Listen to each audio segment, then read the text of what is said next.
পাকিস্তানে কি খেলা দেখালো? পাকিস্তানের খেলা দেখে ভারত কুপোকাত। প্রিয় দর্শক, ইতোমধ্যে আপনারা সকলেই জানেন যে ভারত এবং পাকিস্তান দুই দেশের মধ্যে যুদ্ধ অবস্থা শুধু বিরাজই করছে না, ইতোমধ্যে বর্ডারে তাদের নিয়মিত গোলাগুলি অব্যাহত রয়েছে। অর্থাৎ যে কোনো সময় এই নিয়মিত গোলাগুলিটা সর্বাত্মক যুদ্ধের রূপ নেবে, সেই ধারণায় রাজনৈতিক বিশ্লেষকদের। এমনকি মার্কিন যুক্তরাষ্ট্র পররাষ্ট্রমন্ত্রী মার্কো রুবিও এই বিষয়ে যথেষ্ট আশঙ্কা প্রকাশ করেছেন যে কোনো মুহূর্তে এই দুই চির প্রতিদ্বন্দ্বী রাষ্ট্র একে অন্যের ভিতরে যুদ্ধে লিপ্ত হবে। শুধু তাই নয়, যদি এই দুই রাষ্ট্র যুদ্ধে লিপ্ত হয় তাহলে সেটা দক্ষিণ এশিয়ার জন্য মারাত্মক ভয়াবহ পরিণতি ডেকে নিয়ে আসবে। 2018 সালের ঘটনা। তৎকালীন মার্কিন পররাষ্ট্রমন্ত্রী ভবিষ্যৎবাণী করেছিলেন যে 2025 সালের দিকে ভারত এবং পাকিস্তান একে অন্যের সাথে যুদ্ধে লিপ্ত হবে এবং সেই যুদ্ধে ভারত এবং পাকিস্তান চরমভাবে ক্ষতিগ্রস্ত হবে। শুধু তাই নয়, যেহেতু দুইটা রাষ্ট্রই পারমাণবিক শক্তিধর রাষ্ট্র, তাই এই যুদ্ধ শেষ পর্যন্ত পারমাণবিক যুদ্ধের রূপ নেবে। আর যদি এই যুদ্ধ পারমাণবিক যুদ্ধের রূপ নেয় তাহলে ভারতবর্ষ এবং পাকিস্তান মিলে এই দুইটা রাষ্ট্রের প্রায় 12.5 কোটি মানুষ নিহত হবে এবং আরও কোটি কোটি মানুষ পঙ্গুত্ব বরণ করবে, অসহায় হয়ে যাবে, অসুস্থ হয়ে যাবে, চরম আকার ধারণ করবে এই দুই দেশের ভিতরকার এই যুদ্ধটা। ঠিক তেমনইভাবে বর্তমানেও দেখা যাচ্ছে যে ভারত যদি একটি পদক্ষেপ নেছে, পাকিস্তান তার বিপরীতে আরেকটি পদক্ষেপ নেছে। পাকিস্তান যদি একটি পদক্ষেপ নেছে, ভারত তার বিপরীতে আরেকটি পদক্ষেপ নেছে। অর্থাৎ এক রাষ্ট্র আরেক রাষ্ট্রের বিরুদ্ধে মারাত্মক মারাত্মক এবং ভয়ঙ্কর পদক্ষেপ নেওয়ার কার্যক্রম অব্যাহত রেখেছে। ইতিমধ্যেই ভারতের পক্ষ থেকে পাকিস্তানে আক্রমণ করা হতো, কিন্তু ভারত অপেক্ষা করেছে যে পাকিস্তানের শক্তি আছে কত, সেটা তারা দেখতে চাচ্ছে, তারা পরীক্ষা করতে চাচ্ছে।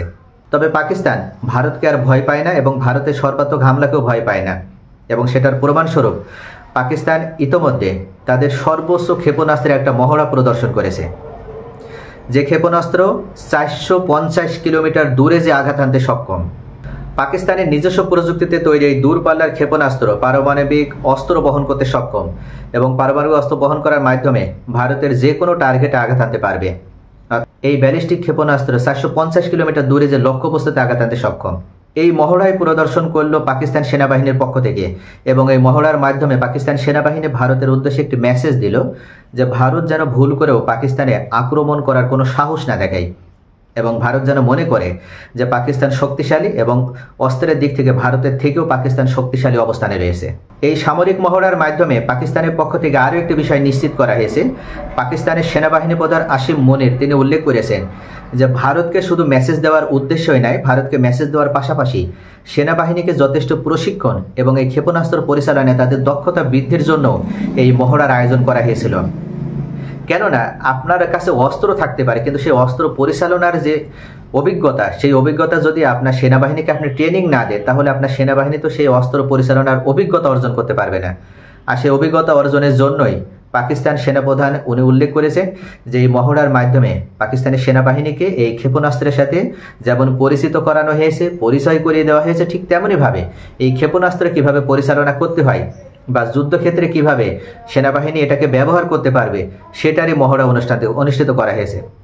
পাকিস্তানের এই মহড়া বা পাকিস্তানের এই মেসেজের পরিপ্রেক্ষিতে এই ঘটনাকে মোদী সরকার এখন কিভাবে নেবে, এখন সেটাই দেখার বিষয়। মোদীর পক্ষ থেকে পাকিস্তানের এই কৌশলকে তারা কি হিসেবে গ্রহণ করে এবং মোদী এটার বিরুদ্ধে কি জবাব দেয়।